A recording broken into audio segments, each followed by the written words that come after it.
باتیں ہم سوالات جو زیادہ تر آپ کے ذہن میں ہوں گے، جو کامن سوالات میں عرض کر دیتا ہوں، باقی تو ہم پھر اجتہاد کی سٹڈیز میں ایک جس میں تفصیل سے ہم آئیں گے تو اس میں آئیں گے۔ ایک حج تمتع ایک ٹرمینالوجی ہے، یہ کیا ہے؟ حج تمتع ہوتی ہے کہ ایک ہی سفر میں حج اور عمرہ دونوں کرنا، اس کو حج تمتع کہتے ہیں۔ یعنی عمرہ کر کے احرام اتارنا اور پھر حج کے لیے دوبارہ احرام باندھنا، یہ پروسیس ہے۔ یعنی حج تمتع اگر کئی اسکالر آپ کو اب ان کی سن رہے ہوں تو اس کا مطلب یہ ہے، حج تمتع ہوتی ہے کہ آپ یعنی نیت یہ کر رہے ہیں کہ میں پہلے عمرہ کروں پھر حج کروں، تو اس کے لیے ظاہر ہے کہ عمرہ کر کے احرام باندھ دیتے ہیں، ہو سکتا ہے مہینہ ہو ابھی حج کرنے میں، تو آپ پھر احرام کی پابندیاں آپ کی ہٹ جاتی ہیں، بس یہی فائدہ۔ حج قرآن، حج قران، قران کیا ہے کہ ایک ہی بار احرام باندھ کے عمرہ کرنا اور پھر حج کرنا۔ اب یہ پریکٹیکلی وہی لوگ کر سکتے ہیں کہ جو آخری فلائٹ پہ آ رہے ہوں یا آخری دن میں آ رہے ہوں، کہ چلو ٹھیک ہے عمرہ بھی کر لیا اسی دن، پھر اس کے بعد 5 دن ہے، 5 دن تک احرام باندھے رہے، اس پہ پابندیاں لیتے رہے 5 دن، وہ تو ہوگی۔ لیکن جو لوگ جلدی آتے ہیں، یعنی اب حج سے بھی 1 مہینہ پہلے آ گئے، تو تب تک وہ پھر احرام باندھے رکھنا، اس پہ پابندیاں، وہ مشکل کام ہوتا ہے، وہ نہ کریں، پھر آپ تمتع کا فائدہ ہی اٹھائیں۔ اب یہ حج تمتع اور حج قران کی اجازت یہ اللہ تعالیٰ نے بتا دی ہے کہ مکہ مکرمہ سے دور علاقے کے رہنے والوں پر دی ہے۔ مکہ مکرمہ یعنی یہ کہہ لیں، اور آج کل کے زمانے سے آپ خود سوچ سکتے ہیں کہ جو بھی مکہ کے قریب ہوں ان کے لیے یہ اجازت نہیں ہے، ان کے لیے حج کے پیریڈ میں صرف حج ہی کرنا ہے،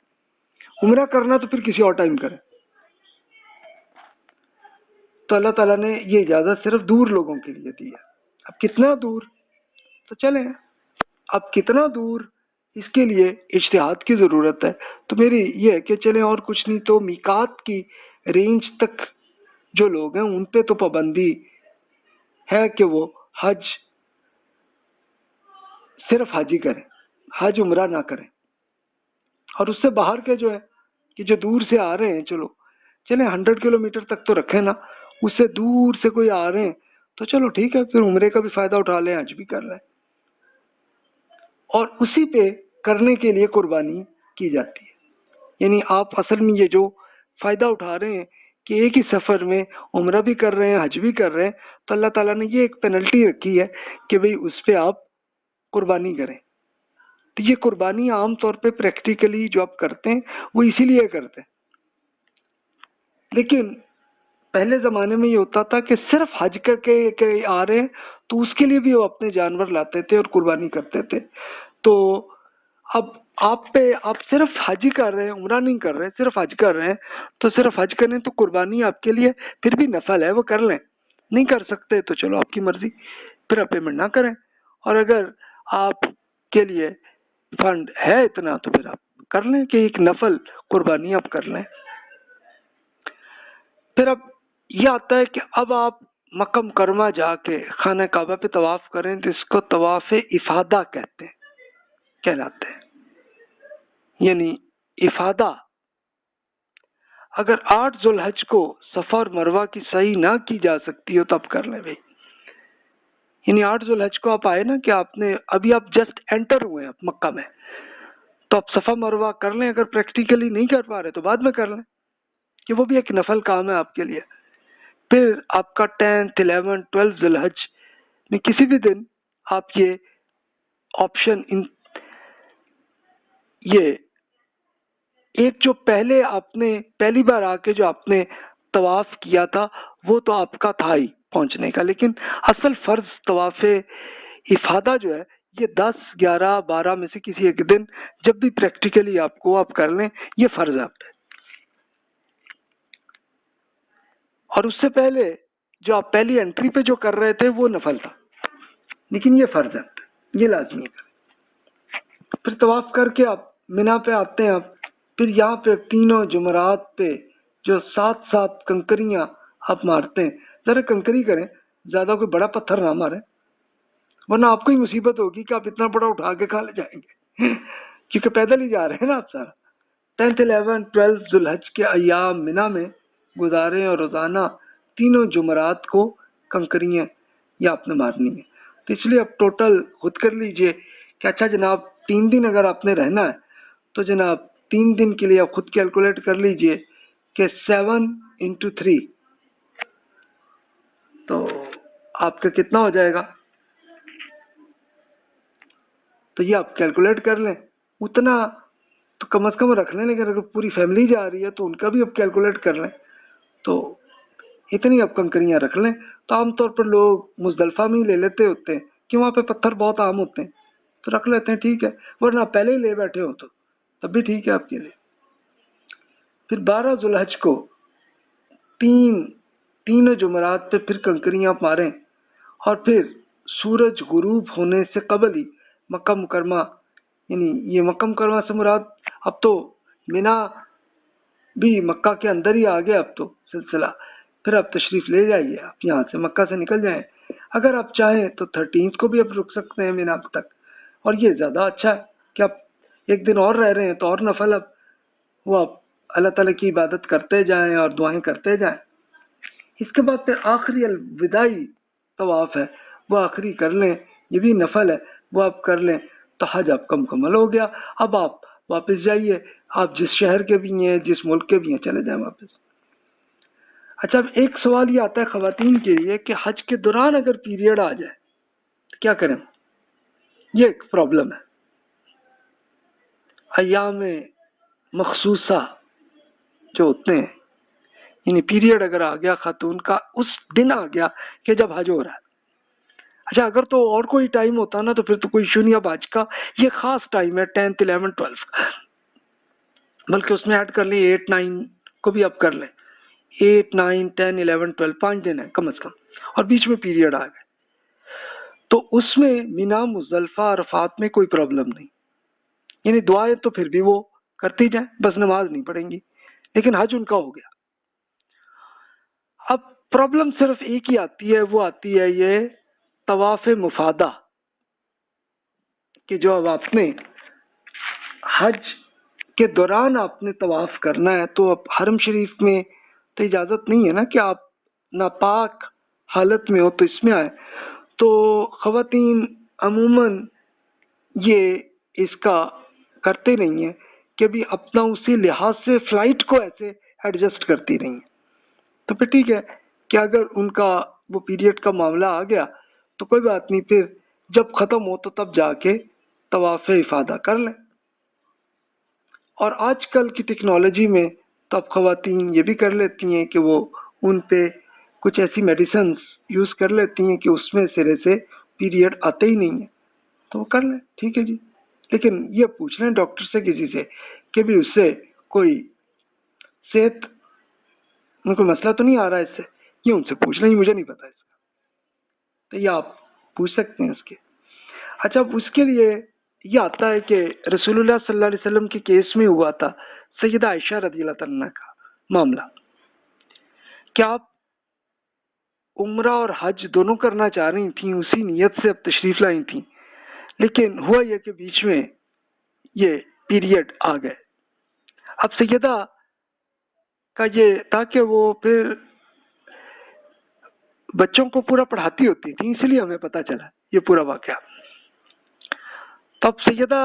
کے ساتھ یہ ہوا معاملہ, تو اب عمرہ نہیں کر سکیں لیکن حج کر لیا, ہو گیا ان کا. لیکن اب وہ رو رہی تھیں تو رسول اللہ صلی اللہ علیہ وسلم پوچھا بھی یہ کیا ہوا معاملہ, تو ان کا کہ جی عمرہ نہیں کر سکیں. آپ نے فرمایا کوئی بات نہیں, آپ اب کر لیں. اور وہ حج کے بعد پھر سیدہ کو رسول اللہ صلی اللہ علیہ وسلم نے ان کے اپنے بھائی کو فرمایا کہ بھی آپ ان کو لے جائیں آپ اس پوائنٹ پہ کہ جہاں پہ حرم شریف کی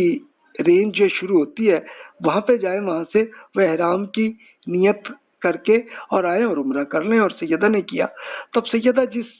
جگہ پہ گزری تھی تو وہاں پہ اب لوگوں نے یہ اصل میں مکہ اور مدینہ روڈ کے بیچ میں یہ پوائنٹ ہے,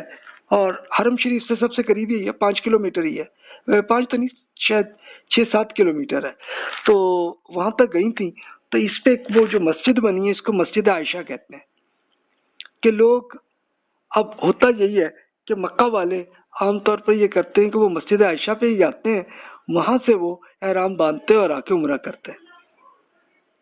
تو وہ ایسا ہوا تھا کہ سیدہ عائشہ رضی اللہ تعالیٰ نے جب یہ بتایا تو انہی کے بھانجے عبداللہ بن زبیر رضی اللہ عنہ کی حکومت بن گئی تھی مکہ مکرمہ میں، تو انہوں نے پھر یہ کیا کہ سیدہ عائشہ رضی اللہ تعالیٰ کے اس پوائنٹ پہ ایک باقاعدہ پوری ارینجمنٹ کر دی تاکہ لوگ یہاں پہ احرام ایزیلی پہن سکیں، کہ واش روم اور جو بھی اس زمانے میں ان کے یہاں تھا، پھر بعد میں وہ مسجد بھی بن گئی، تو وہ ایک خاص پوائنٹ ہے۔ لیکن مکہ والوں کے لیے جو مکہ میں رہ رہے ہیں تو ان کے لیے بس یہی ہے کہ وہ حرم شریف کی رینج سے باہر نکلیں، کوئی بھی جگہ ہو، یعنی چاہے وہ مسجد عائشہ پہ آ جائیں، چاہے وہ کسی اور رینج پہ چلے جائیں، جہاں سے بھی جائیں، اور وہاں جا کے دوبارہ احرام باندھ کے آ کے عمرہ کر لیں۔ تو بس یہ اتنی بات ہے۔ لیکن اب چونکہ سیدہ عائشہ رضی اللہ تعالیٰ کا ایک یہ خاص پوائنٹ گزرا، تو وہ اب عام طور پر حرم شریف سے بہت ساری بسیں اور ویگنز جو ہیں مسجد عائشہ کے نام کا اعلان کر رہی ہوتی ہیں، کیونکہ لوگ زیادہ تر وہیں جاتے ہیں، کیونکہ وہاں پہ فیسلٹیز ساری اویلیبل ہے اس لیے۔ تو جناب یہ حج اور عمرہ کی بات تھی۔ تب ہم دیکھتے ہیں کہ اللہ تعالیٰ کے قرآن مجید کے کیا کیا ارشادات ہیں۔ یہ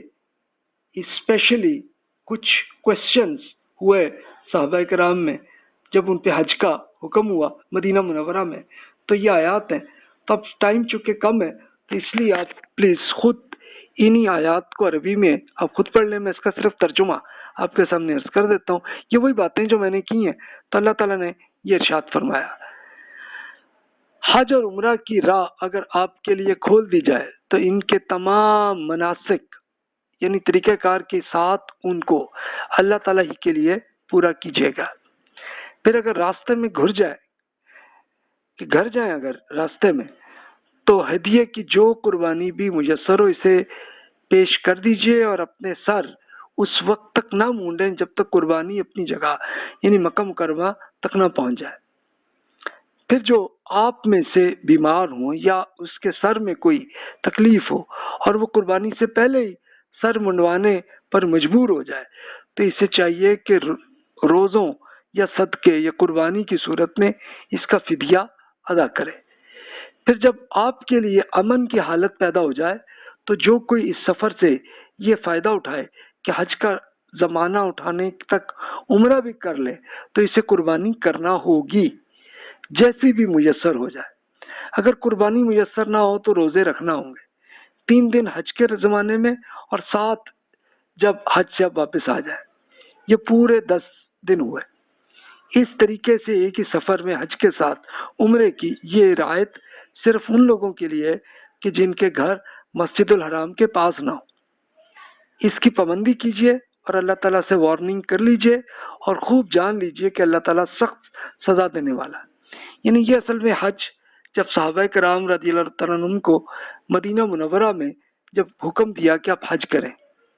تو وہاں یہ آیات نازل ہوئی، اور تب ان کو یہ ایک پرابلم تھی کہ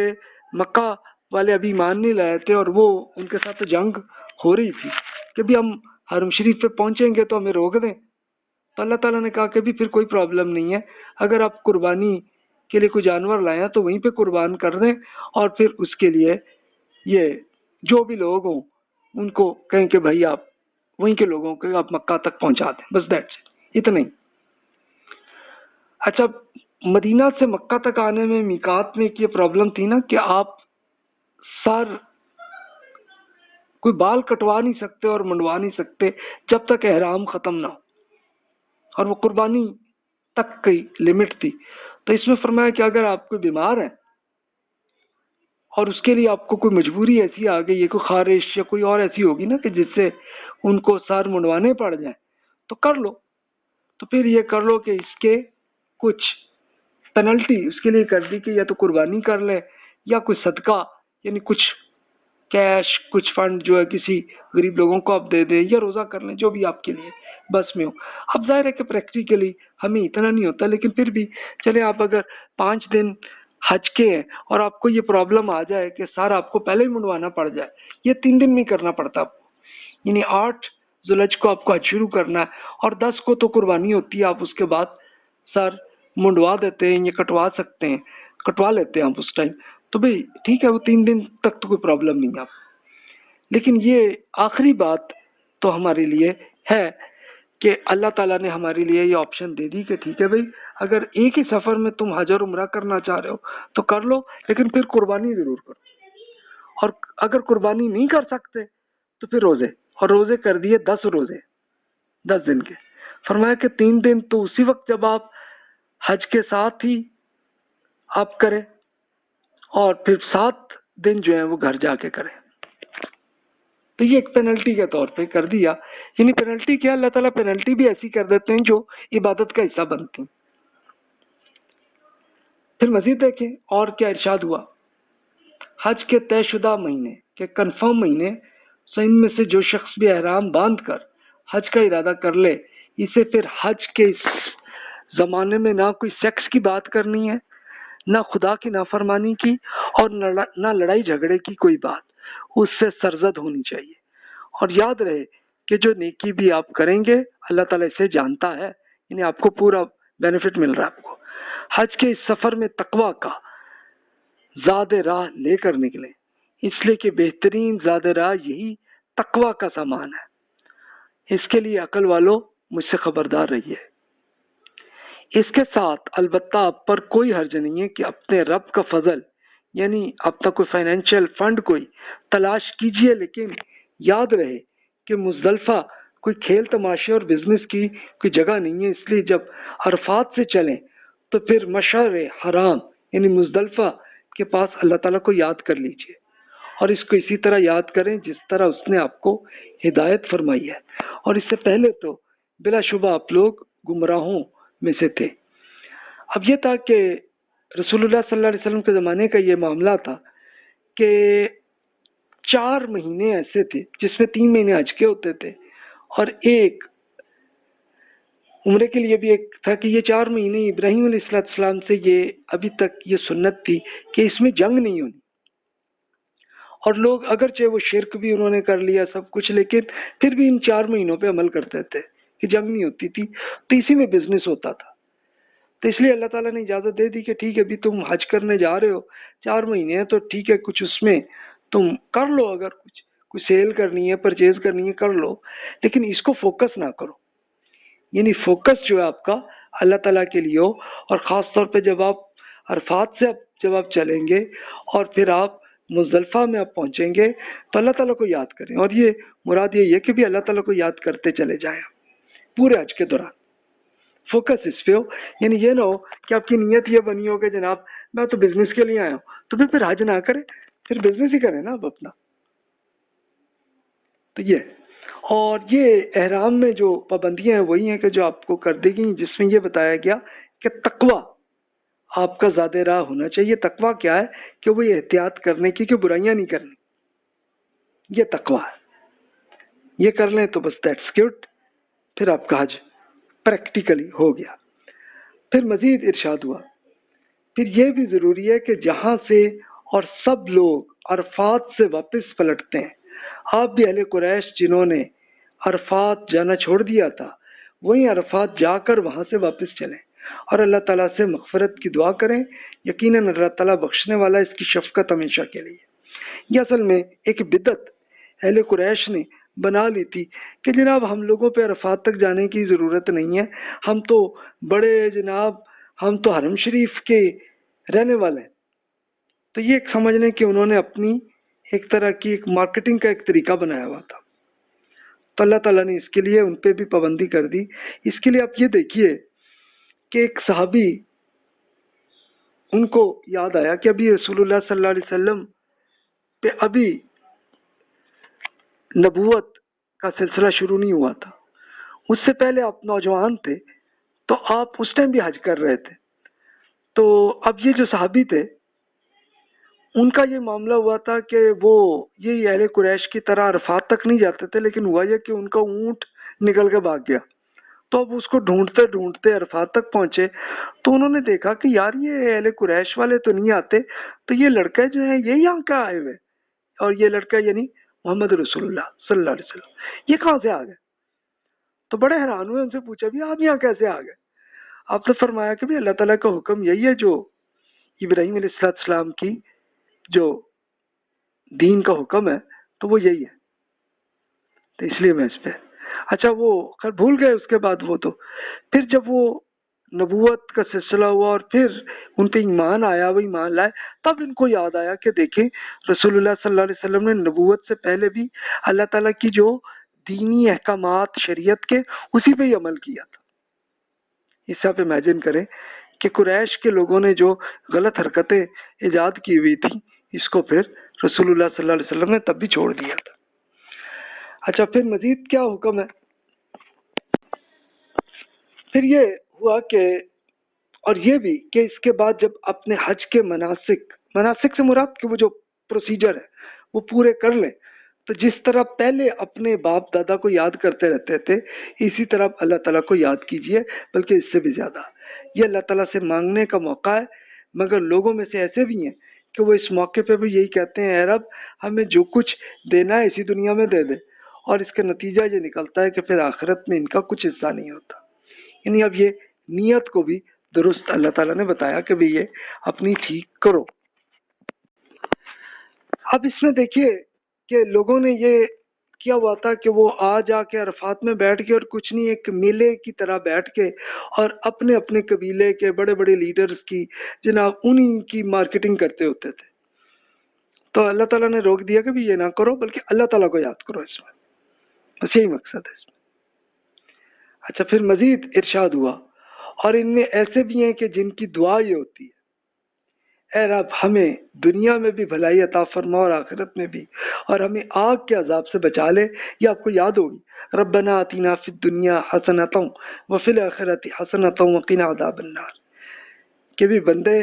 کو تو یہ چاہیے اللہ تعالیٰ سے دعا کرے اسی دنیا میں بھی بھلائی دے دے، اچھے جو بھی فائدہ یہاں دے دے آخرت میں بھی دے دے۔ تو بس یہ دعا کرے اللہ تعالیٰ سے اور جہنم سے بچا لے اللہ تعالیٰ۔ پھر فرمایا یہی ہے کہ جو اپنی کمائی کا حصہ پا لیں گے اور اللہ کو حساب چکاتے ہوئے کچھ دیر نہیں لگتی۔ تو اب ہم لوگوں کو تو ٹائم بڑا لگتا ہے نا کہ پتہ نہیں کب تک ہم موت آئے گی، لیکن اللہ تعالیٰ کے لیے ٹائم بہت چھوٹا ہے، تو اور اس کے لیے اس دنیا میں اللہ تعالیٰ کا بھی فائدہ دے دیتا ہے اور آخرت میں تو ملنا ہی۔ پھر فرمایا مینا کے چند طے شدہ دنوں میں اللہ تعالیٰ کو یاد کیجئے، پھر جس نے جلدی کی اور وہ 2 ہی دنوں میں چل کھڑا ہوا اس میں کوئی گناہ نہیں ہے، کوئی حرج نہیں ہے، اور جو دیر سے چلا تو اس میں بھی کوئی گناہ نہیں ہے۔ ہم اگر ان کے لیے جو اللہ تعالیٰ سے وارننگ کر لیں، اور آپ بھی اللہ تعالیٰ سے وارننگ کرتے رہیے، اور خوب جان لیجئے کہ ایک دن آپ اسی کے حضور میں اکٹھے کیے جائیں گے۔ تو بس یہ حج کا آبجیکٹو بھی بتا دیا کہ جناب اصل ہے کہ باقی زندگی تک یہ وارننگ یاد رہے اللہ تعالیٰ کی کہ جناب وہ شیطان کو جس کو مار کے بیٹھے ہیں اب ہم نے اس کی مرید نہیں بننا، ہم نے جو طریقے اس نے جو آئیڈیا ہمیں دے گا ہمیں فوراً سمجھ میں آ جائے یہ برائی ہے چھوڑ دیں، بس اتنی بات۔